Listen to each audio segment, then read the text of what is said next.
नमस्कार, मैं आप लोगों का हार्दिक अभिनंदन करता हूँ अपने टेराबाई स्टॉक मार्केट यूट्यूब चैनल में। चलिए, तो अभी हम लोग डिस्कस करके आगे बढ़ते हैं और जो आज मैंने एसआईपी किया है, चाहे एसआईपी के लिए जो बोला है, उसका रीज़न क्या है, वो मैं आपको बतलाना चाहता हूँ, ठीक है?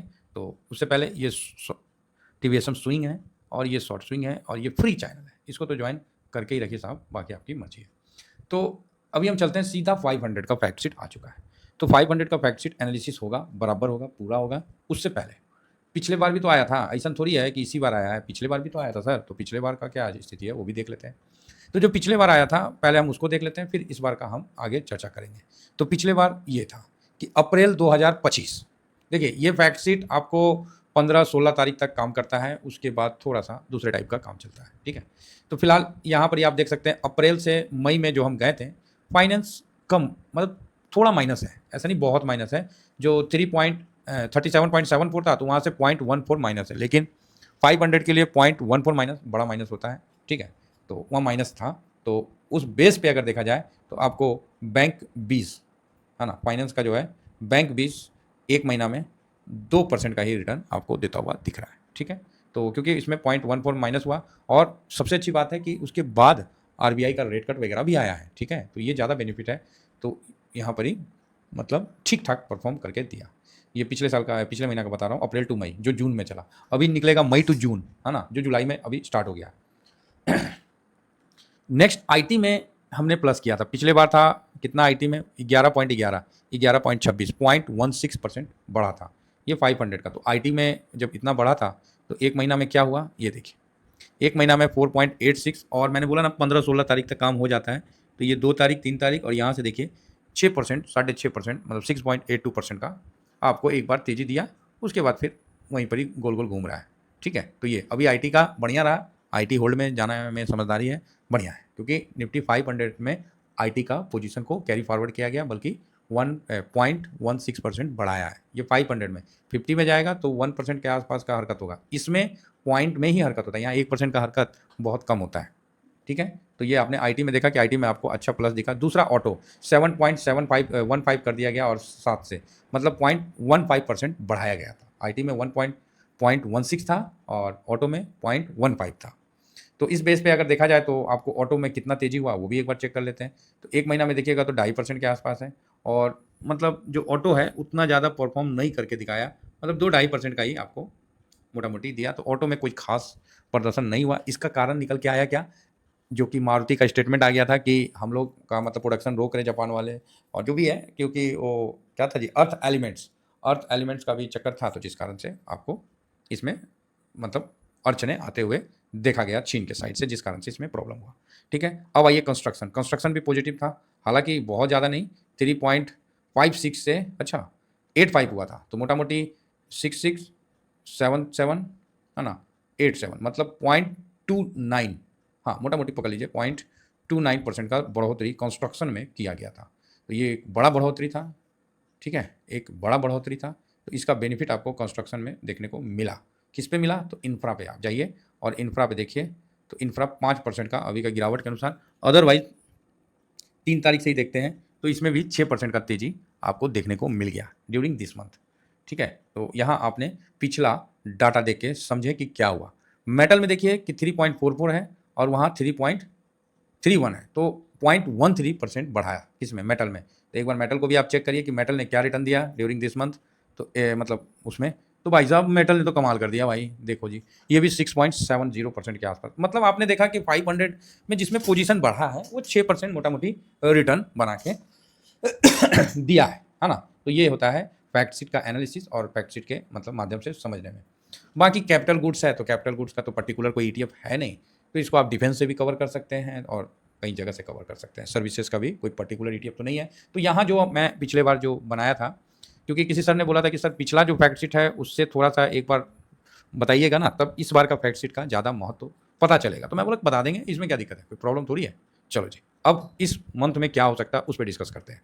तो जैसा कि आप देख सकते हैं कि यहाँ पर ही आपको दोनों फैक्ट शीट सामने आ चुका है। ये अपना मई 2030 का है और ये अपना जून 2025 का है। तो चलिए सबसे पहले जो बेसिक है वो हम देखते हैं कि इसका पीई क्या है। जो है पीई 24 था, अभी कितना 25.34, तो थोड़ा पीई ज़्यादा है, तो कोई बात नहीं, चलेगा। बाकी प्राइस अर्निंग रेशियो हो चुका है। हाँ, अब ये स्टॉक का है, तो देखिए स्टॉक में मेरा कोई रिकमेंडेशन नहीं होता है, मैं जस्ट एक इन्फॉर्मेशन देने वाली बात कह रहा हूँ। तो यहाँ आप देख सकते हैं कि अपना एचडीएफसी का पोजीशन कम किया है थोड़ा, ठीक है, तो ज़्यादा नहीं, थोड़ा कम किया है। आईसीआईसी का भी पोजीशन को थोड़ा डाउन में किया है, ठीक है। हाँ, लाइफ टाइम हाई पे है तो थोड़ा बहुत ठीक है। रिलायंस का पोजीशन बढ़ा है, इसीलिए रिलायंस में आपको कल से तेजी दिख रहा है, और आज भी एडीआर देखिए रिलायंस का मजबूत हुआ है। इन्फोसिस में ठीक है, थोड़ा कम किया है। भारतीय एयरटेल में बढ़ाया है, और लार्सन एंड टूर्बो में पोजीशन कम किया है। आईटी में कम किया है, आईटीसी में, टीसीएस में कम किया है, एक्सिस बैंक में कम किया है, कोटक महिंद्रा बैंक में, ओ भाई ये तो टॉप 10 में तो सब में कम किया है, सिर्फ रिलायंस में बढ़ाया, भारतीय एयरटेल में बढ़ाया। कमाल हो गया यार। ये है 500 भाई, 500 स्टॉक है, 22-23 सेक्टर है, तो भाई इसका तो जलवा है, ठीक है। अब इसका जलवा, ये चीज़ उन्हीं को समझ में आएगा जो इसको हमेशा देखते हैं, अदरवाइज तो क्या है, यहाँ मनोरंजन के लिए नहीं है, यहाँ इन्फॉर्मेशन दिया जा रहा है। इन्फॉर्मेशन जो है जब आदमी देता है ना, थोड़ा सा बोरिंग टाइप का रहता है, लेकिन चिंता नहीं करिए। हाँ, तो यहाँ पर अब हम देखते हैं, ये हो गया जून 2025, ये मई 2025, ठीक है साहब। अब हम एक एक करके एनालिसिस करते हैं और आप लोगों के सामने देखिए। तो फाइनेंस में 0.25 से 0.38 बढ़ाया गया, मतलब 0.13% पोजीशन बढ़ाया है, तो एक अच्छी बात है। आईटी में जस्ट 8.62 है, जस्ट नॉर्मल है, ठीक है, नॉर्मल है।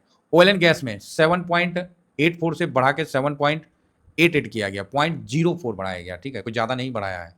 ऑटो में पोजीशन को थोड़ा सा कम किया है, ठीक है, ऑटो में पोजीशन को कम किया है। हेल्थ केयर में पोजीशन को बढ़ाया है। फास्ट मूविंग कंज्यूमर गुड्स, इसमें 6.55 से यहाँ तो ज़्यादा ही कम किया, तो फास्ट मूविंग कंज्यूमर गुड्स को ध्यान में रखिएगा, काफ़ी डाउन किया है, तो इसमें दबाव आएगा। अगर इसमें है तो अपना प्रॉफिट बुक कर लिया जाए तो ज़्यादा बेटर है। कैपिटल गुड्स 5.99, इसको भी कम किया गया, कैपिटल गुड्स को। कंज्यूमर सर्विस, इसमें पोजीशन, सर्विसेज में पोजीशन बढ़ाया गया है। अब इसका बेनिफिट आपको सर्विसेज का, IRCTC हो गया, जोमेटो हो गया, कंज्यूमर सर्विस में वही आता है, तो ये सब है, तो इसमें बेनिफिट होगा। टेलीकम्युनिकेशन 3.31 से टेलीकम्युनिकेशन में खासा पोजीशन बढ़ाया गया है, तो बढ़िया है। मेटल में इक्वल रहा है, पावर इक्वल रहा है, कंस्ट्रक्शन में पोजीशन कम किया है, तो भैया इंफ्रा में आप देख सकते हैं कि कंस्ट्रक्शन में पोजीशन कम किया है 0.09। कंज्यूमर ड्यूरेबल, यहाँ भी पोजीशन को थोड़ा सा पॉजिटिव नहीं नेगेटिव किया गया, और ड्यूरेबल में इक्वल है 0.01, कोई मायने नहीं रखता है। केमिकल में हल्का सा पोजीशन बढ़ाया है। कंस्ट्रक्शन मटेरियल में पोजीशन बढ़ाया है। सर्विसेज में पोजीशन बढ़ाया है। रियलिटी में पोजीशन इक्वल रखा है। टेक्सटाइल में पोजीशन थोड़ा सा पॉजिटिव है। मीडिया, इंटरटेनमेंट जो भी है, पब्लिकेशन, ये सब में जो है इक्वल रखा है, मतलब इसके बाद तो देखने का जरूरत नहीं है, इधर नॉर्मल है ना, ये सब तो नॉर्मल है। तो मेनली क्या है कि आपको जो पोजीशन है किसी भी एक सेक्टर में नहीं बढ़ाया है। जिस तरह पिछले बार आईटी में बढ़ाया था और मैंने दिखाया ना, तो वहाँ आपने देखा तेजी बनते हुए, ऑटो में बढ़ाया था तो तेजी आपको बनता हुआ दिखा। अभी क्या है, एक सेक्टर में नहीं बढ़ाया है, और जिसमें माइनस भी किया है ना, तो बहुत ज़्यादा माइनस नहीं किया है, ठीक है, तो ये एक अच्छी बात है। हालांकि ऑटो में थोड़ा दबाव दिख रहा है, तो ठीक है, ओके ओके है, तो कोई खास नहीं। तो इस बेस पे आपको चलना है, और यहाँ पर ही किसी भी सेक्टर में फुल टॉस बुलिश व्यू नहीं है। हालांकि फाइनेंस में है, फाइनेंस में थोड़ा बढ़ाया है, तो फाइनेंस में है, तो इसी बेस पे हम लोग भी चलेंगे। और इसी बेस पे मैंने एक पर्टिकुलर एक सेक्टर पे SIP नहीं करने किया, मैंने इन सब पे धीरे धीरे, समझिए ना। हाँ, तो इंडेक्स खुद अपने आप को जब मैनेज कर रहा है, तो वो किसी एक सेक्टर पे बुलिश नहीं है, किसी एक थीम पे बुलिश नहीं है, तो हम और आप क्यों एक सेक्टर पे पूरा पैसा लगाएं। हम भी पैसे को तोड़ तोड़ के लगाएंगे। आशा करता हूँ कि व्यू आप लोगों को समझ में आ गया होगा। फिलहाल 500 ने अच्छा रिटर्न बना के दिया है, 500 ने जो है ठीक ठाक इस मंथ रिटर्न बना के दिया है, इसीलिए ये इंडेक्स बहुत अच्छा है। फिलहाल इस महीने 3.11% का रिटर्न बना के दिया, तो ख़राब नहीं है, बहुत बढ़िया है, कोई दिक्कत नहीं है, है ना। तो चलिए, आशा करता हूँ कि आप लोगों को व्यू पसंद आया होगा, और आगे क्या करना है इस पर आपकी क्लियरिटी बनी होगी। किसी भी एक सेक्टर पे नहीं, फाइनेंस मजबूत है, ठीक है, ऑयल एंड गैस भी ठीक ठाक है, तो बढ़िया है, जिस कारण रिलायंस में आपको तेज़ी 2 दिन से दिखी जा रही है। तो बस इतना। अब कल एक्सपायरी है, तो आप बोलोगे सर तो नीचे अगर आता है, तो जिस सेक्टर में पोजीशन बढ़ा है तो वहाँ आप अपना ध्यान लगा सकते हैं। Thank you very much. जय हिंद, जय भारत।